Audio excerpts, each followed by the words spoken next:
Tumekutana hapa washikadau katika kaunti ya Embu kuhusu shida ile ambayo tumekuwa na ya maji katika kaunti ya Embu, tukiwa security team, waziri wa maji katika kaunti pamoja pia tumeungana pamoja na mjumbe wa Bere South na mwakilishi wa mbunge wa Embu North na pia security kuanzia county level up to the sub county level. Lengo letu ilikuwa kujadiliana tuone kiini kwa nini maji haifiki kule chini. Watu wamekuwa wakilia, lakini huku pande ya juu bado kuna watu wanalima na maji, na ndio tumekutana kwa siku ya leo na tumekubaliana lazima tusimamishe mambo ya kutoa maji irrigation kutoka direct from the water from the river, ili tuhakikishe maji inatembea mpaka kule pande ya Masinga.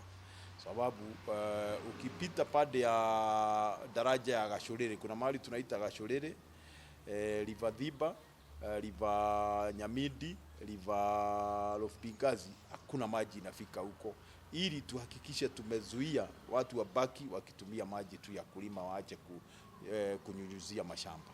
Hiyo ndio kitu tukakubaliana. Huwezi lima wewe unanyunyuzia maji na jirani yako hana maji ya kunywa. It's only for a short time because we are also expecting rain very soon. So for the few 2 weeks remaining, that's the way the action that we have decided to take, because we can't allow mwananchi akufe sababu wewe unataka kuwa wewe unauza chakula. I want to make an appeal to those who are the owners of the private boreholes also to incorporate their neighbors. Not only by selling that water, they also need to create a good relationship with their neighborhood, because we have also realized in some areas we have individuals who have private borehole and he is not even allowing the neighbors to get any water. It's a challenge that we need to share, all of us, so that we support one another until we get the long line that is on the way. The Dhiba River, even yesterday, the 4 sub-counties that benefit out of Dhiba River had a meeting. But Dhiba River get its source also from Rovigasi, Nyamidi, and also within the basin, the upper part that goes all the way up to Mount Kenya. And that's the reason why we have the chairmen, the officials who are the chairmen of the catchment area with us here today. Because we wanted, because we have realized, if you people you have traveled to Gashorere, that's why I was mentioning Gashorere. Before you reach Gashorere, that's where Dhiba receives the tributary Alovigazi and also Nyamidi. Both are not reaching them. Ena is also not reaching the Kaburu Dam, Kamumu Dam. So, and that's the reason why, after our discussion, we have also realized, apart from Dhiba, for us to have a complete flow of the water all the way up to Masinga, we must also unlock the issues that have also been done along the rivers that are within Embu, not only the ones that starts from Kirinyaga. And from here, we have agreed, we are also continuing engaging our Kirinyaga counterparts, so that we ensure the catchment, both from Kirinyaga and Embu, they have allowed the flow, so that it can reach the lower part, because Bere, the southern part, Bere, the area that touches Tana River, there is no water that is reaching there. That's the reason why you are asking about why are we not dealing with the Kirinyaga. We as a victim, we have the issue at the Embu side and also Kirinyaga. We are also dealing, we have been engaging Kirinyaga all through. We have also realized for us to have a complete flow of River Dhiba, the other rivers must also be allowed to flow. Thank you. Bere, security forces, watu wa Alma, because of the severe problem of water we are having in Bere South. Since late January to date, Bere South has not been having water. River Dhiba, which provides water to Makema, Mavuria, and Betty, went dry. And this was because, as we all know, the rains failed. And so the river is not bringing in enough water, even from the mountain. Then the little water which has been coming, it has been taken away by those who are doing horticultural kind of farming, including the rice farming at the Mwea irrigation scheme. We have tried many kind of ways and means to ensure that at least there will be proper rationing of water. But this is not effective. The reason being that the various people who are using small pumps to pump water from the River Rupingazi, Nyamindi, Dhiba River, and even the big irrigation schemes, they are drawing more water than which is coming from the river. Our meeting has resolved that because the river Dhiba is actually dead on the Bere South side, we must stop all activities of pumping water. Even if one claims that is pumping water for domestic use, we are banning it. Because now others will be pumping water for irrigation under the pretext that they are also pumping water for domestic use. Any water being drawn from the river has to be drawn by jerrycans for the time being. We want to allow River Dhiba to be alive once more all the way down to Kaburu Dam. That is what we have resolved. There was an area program for water rationing between the various communities in the upper Dhiba and the lower Dhiba. We have agreed that the rationing program will take effect after the Dhiba River has been made alive once more. That is, water must flow down to Kamburu Dam before we can talk of rationing. Because we cannot ration with the people who are getting nothing. That rationing program, ever since it was put in place, no water has ever reached the people of Bere South. We have a problem with the people who are abstracting water from the various rivers, that is Rupingazi, Nyamindi, and Dhiba. They have blocked the rivers literally. We are appealing to them, and this time we are going to enforce. They must allow the water to flow. If one has constructed a barrier which cannot allow water to flow, they have to think of how they make a way for the water to flow. Otherwise, they may have to get some losses. What I'm saying is this: nobody is around to hold water on the river from now until it gets down to Kamburu Dam. The reason being that those who have blocked the rivers, when we allow the water to flow down the river, it is taking more than 10 hours without water passing a particular point because the river has been blocked. So the river has to be left clear. I want to try, and so I want to appeal to the government that we should address the problem of water in the Bere South in a different way. Because now we can see that we cannot even depend on the surface water from the rivers. Because when this climate change issue has caused the rivers to start going dry for the first time in the Bere South.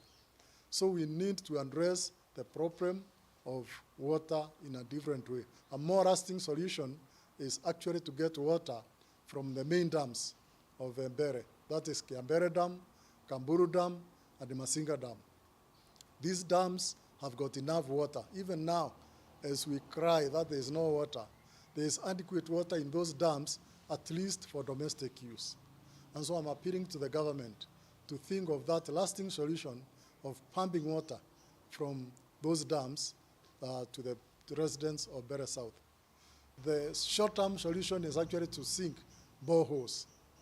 I'm appealing to the government to provide funds for boreholes to be dug in the schools of Bere South. Because right now, we are risking actually having a disease outbreak because the children who are in school are getting dirty water. that water which is not flowing now is what they are buying from the water boozers. But if we get boreholes around Bere South and also some government water boozers, that way we are going to be able to handle or deal with the water problem in Bere South. So this is why I'm appealing to the government to consider giving us water, people of Bere South, from Kamburu Dam, from Kiambere Dam, and from Masinga Dam. That request, that proposal, the feasibility study which was done, and I was very much involved in it, is with the government and is being looked into. This is why I'm appealing to the government to make sure that at least, even though we are doing budget cuts, if we cut the budget of water to, of providing water to people of Bere South, is like saying we are risking the lives of the Berians. Change natural resources na tuko na changamoto kubwa kwa sababu ya hii short rain, hii rains kuwa tunapata mvua ya kutosha. Tuko na changamoto ya kutopata mvua ya kutosha kwa water towers huko Mount Kenya mahali mito inatoka, na lazima tujipange tuone vile tunaweza kutumia ile maji tuko nayo kidogo.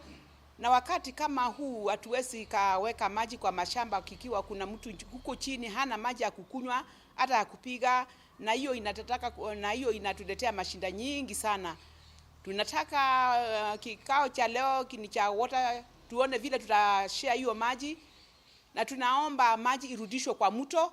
Hata kwa Water Act 2016 inasema ikiwa kuna maji ya kutosha, maji iwekwe reserve ya maji, ile vitu kama chura ama fish ipate maji, na maji ile ingine priority ni ya kukunywa. Maji ya kulima na industrial use ndio ya mwisho. Lazima tukunywe maji kabla hata tutunjalima, lakini ile shida tuko naye, tunalima na tunaacha wale wengine wako chini yetu hawana maji ya kukunywa. Ningeomba, tunasema maji ya irrigation should be banned in Embu County and in Thiba Sub-Basin, kwa sababu hatuna maji ya kutosha. We don't have enough water for that purpose, and it's a priority we have domestic water and environmental flow, ili maji ifike uko downstream users, ifike Kaburu. Particularly the Thiba Sub-Basin is very much affected, and is equally affected, haiwezi fika Kamomo. Na tungeomba wananchi watukufu wanjue kuna kiangazi, lazima si business as usual, lazima tujipange. We must tubadilishe vile tubadilishe ili tuachane na maji ya kuweka kwa mashamba. Hata ikiwa ni ya miraa, utakufa for the next 1 or 2 weeks. Tunaomba mvua itupate, lakini unajua mtu hawezi kukaa bila kukunywa maji for 2 weeks. Ningeomba watu wetu waelewe hivyo. Kwa hivyo si tunakataa nyinyi muwe na pesa mfukoni, lakini tunataka hiyo maji ifikie mtu akunywe, kwa sababu hiyo ni life and death issue right now. And as a county we are committed to that. Tunakona madams tumepangia kama the Rupingasi Dam ipate wakati wa mvua tuwe tunateka maji ya kutosha ya kulima, na tuna ingine the Dhoshi Dam proposed, na kuna ingine the Dhambana in our sub-basin, na ingine inaitwa Kamomo ama inachukua kutoka Ena.